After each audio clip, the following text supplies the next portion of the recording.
આજરોજ મુસ્લિમ બિરાદરોએ ચાલુ વરસાદ દ્વારા મોહરમ પર્વની ઉજવણી કરવામાં આવી હતી। દાહોદ જિલ્લાના ઝાલોદ નગરમાં મુખ્ય માર્ગો પર ચુસ્ત પોલીસ બંદોબસ્ત સાથે તાજિયાનું જુલુસ કાઢવામાં આવ્યું હતું।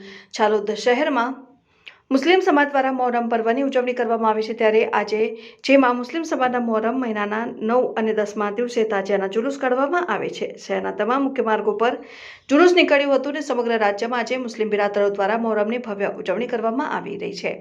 ઠેર ઠેર કલાત્મક તાજિયા બનાવીને શહેરના માર્ગો ઉપર જુલુસ કાઢવામાં આવ્યું, ત્યારે ઝાલોદ શહેરમાં મુસ્લિમ બિરાદરો દ્વારા કલાત્મક તાજિયાનું જુલુસ કાઢવામાં આવ્યું હતું।